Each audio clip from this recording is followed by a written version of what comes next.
Hello world, hello Philippines, mapagpalang araw sa inyong lahat.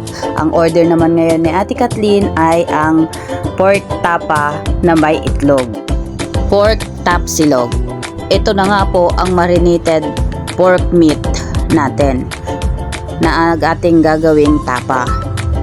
Ang ginamit ko lang pambabad dito guys ay soy sauce, calamansi juice, bawang, sibuyas, paminta, at konting asukal, konting asin. Maglalagay na po tayo ng mantika.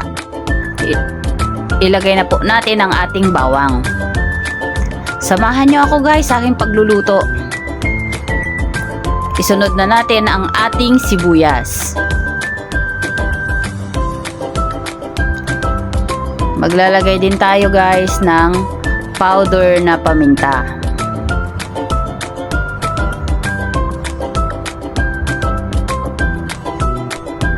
Ilalagay na rin natin ang ating pork meat.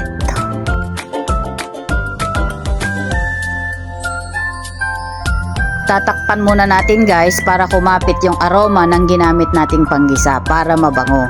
At hanggang matuyo yung tubig na galing sa karne bago natin tubigan. Ayan, tuyo na guys. Pwede na nating tubigan. Pakuluan natin yan ng pakuluan guys hanggang sa matuyo ang inilagay nating sabaw para siguradong malambot ang ating karne guys.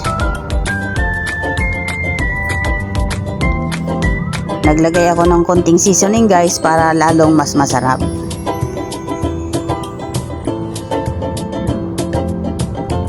Ayan, tuyo na guys oh. Nagmamantika na siya. Ayan, pag ganyan guys, malapit na yan maluto.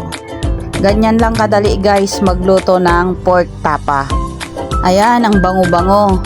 Kaya siguradong kapit na kapit yung ginamit nating panggisa. At sigurado guys, pagka ganyan, malasang malasa ang karne ninyo. Hinahango na natin guys. Tapos na yan, lalagyan na lang natin ng sesame seeds. Ayan po ang ating pork tapa. Ngayon, magpiprito naman tayo ng itlog para magiging tapsilog. So wala akong itlog guys, kaya pupunta ako ngayon dito sa mga alaga naming manok, baka sakaling may itlog sila. May nakikita ako dun. Ayun. So kukunin natin guys yung kanilang itlog para meron tayong ipapartner doon sa pork tapa, kasi ang order ni Ate Kathleen ay pork tapsilog. Kukunin natin yung itlog. Pahingi ng itlog, mga manok. Salamat sa inyong itlog. Kukunin ko muna at piprituhin. Ayan, nagsalang na nga po ako ng pagpiprituhan. Naglalagay na nga ako ng mantika para sa makapagprito tayo ng itlog. Ito nga guys ang ating kinuhang itlog doon sa manukan.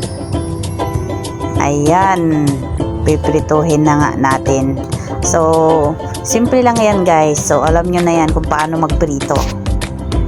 Salamat pala guys sa inyong pagsama at panunood. Salamat sa walang sawang suporta.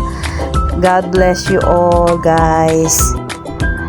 Sa mga nanay dyan, naway nakapaghanda na rin kayo ng tanghalian ng inyong mga anak. Siguradong happy tummy na naman si ate ngayon. Ayan, naprito na ang ating itlog. So ito na. Handa na ang ating pork tapsilog na request ni Ate Kat.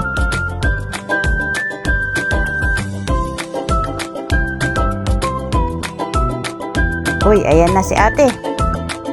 Enjoy your meal ate.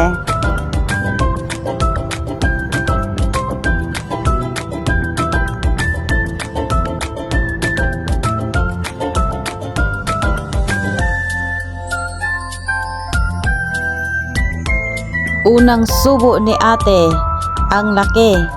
Salamat guys sa inyong mga suporta. Salamat sa lahat ng mga followers. Shout out sa inyong lahat dyan. I love you all guys.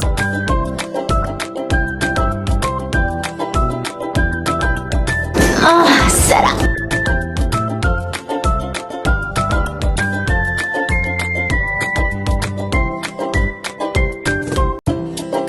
Oh my God! Wow!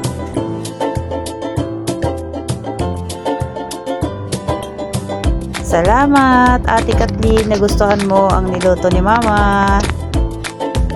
I love you, anak. Bye, everyone.